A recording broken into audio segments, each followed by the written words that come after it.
Hi guys, Doc Oli po. Dito nga po sa Lapu-Lapu City, Mactan Island, Cebu, ginanap ang kauna-unahang joint Philippine Society of General Surgeons and Philippine Association of Laparoscopic and Endoscopic Surgeons Annual Convention na dinaluhan ng mga general and laparoscopic surgeons from all over the country and Asia-Pacific region. Napaka makasaysayan po ng lugar na ito dahil dito naganap ang Battle of Mactan sa pagitan ni Lapu-Lapu at ng mananakop na si Magellan. Malapit lang po ang Lapu-Lapu Shrine sa venue ng convention namin na ginanap sa Shangri-La Hotel, Mactan. Kaya bago po umuwi ay sinigurado ko pong makadaan sa makasaysayang lugar na ito upang makita ang mismong lugar kung saan nangyari ang labanan sa pagitan ni Lapu-Lapu at Magellan. Noong ika-27 ng Abril taong 1521. Sino ba itong si Lapu-Lapu? Siya ay ipinanganak sa Mactan noong 1491, anak ni Inday Puti at ni Datu Mangal.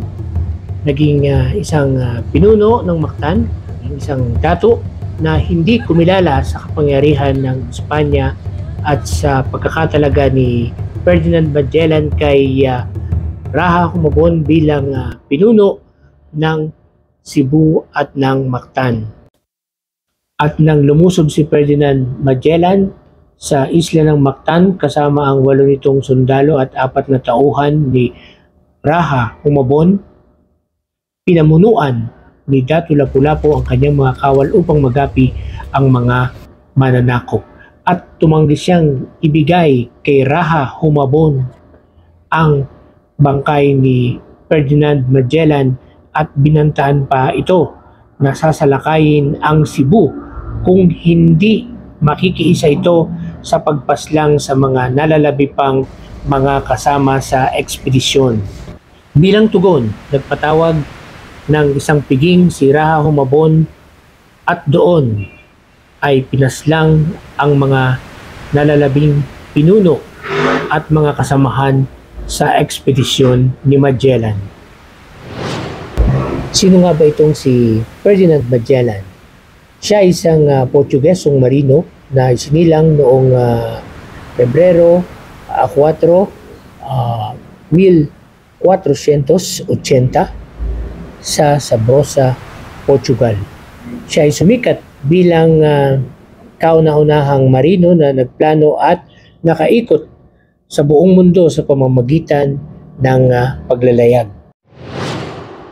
Gamit ang rutang karagatang Atlantiko at Pasipiko noong 1519 to 1521 nakarating sa Pilipinas.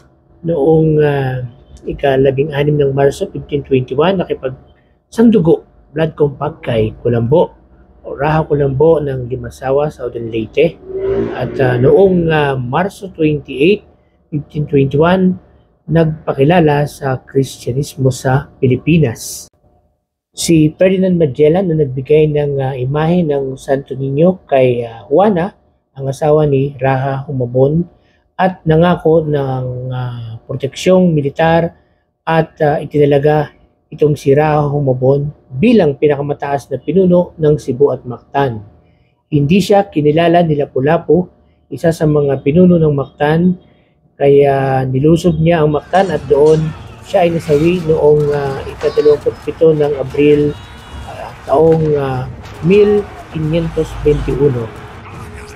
Naikot ng nalalabi pang miyembro ng kanyang ekspedisyon sa pamumuno ni Sebastian Elcano.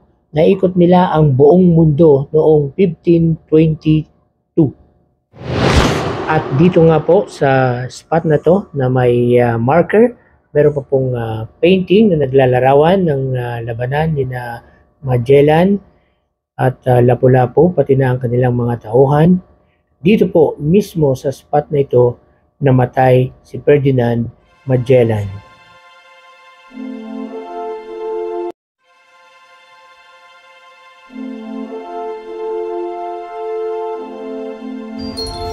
Sumali ka dyan, sir, sa convention? Convention.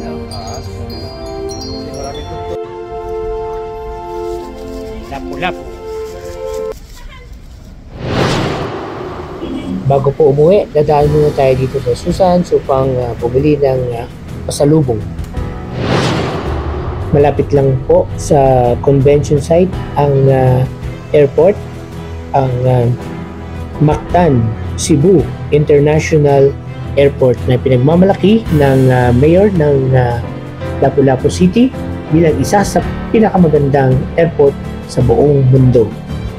Sa eroplano po ng Philippine Airlines tayo sasakay at kahit po may parating na super typhoon, medyo malayo pa naman po, kampante tayo makakarating sa ating destinasyon sa Ninoy Aquino International Airport. Maraming salamat po sa inyong panonood. See you in my next video.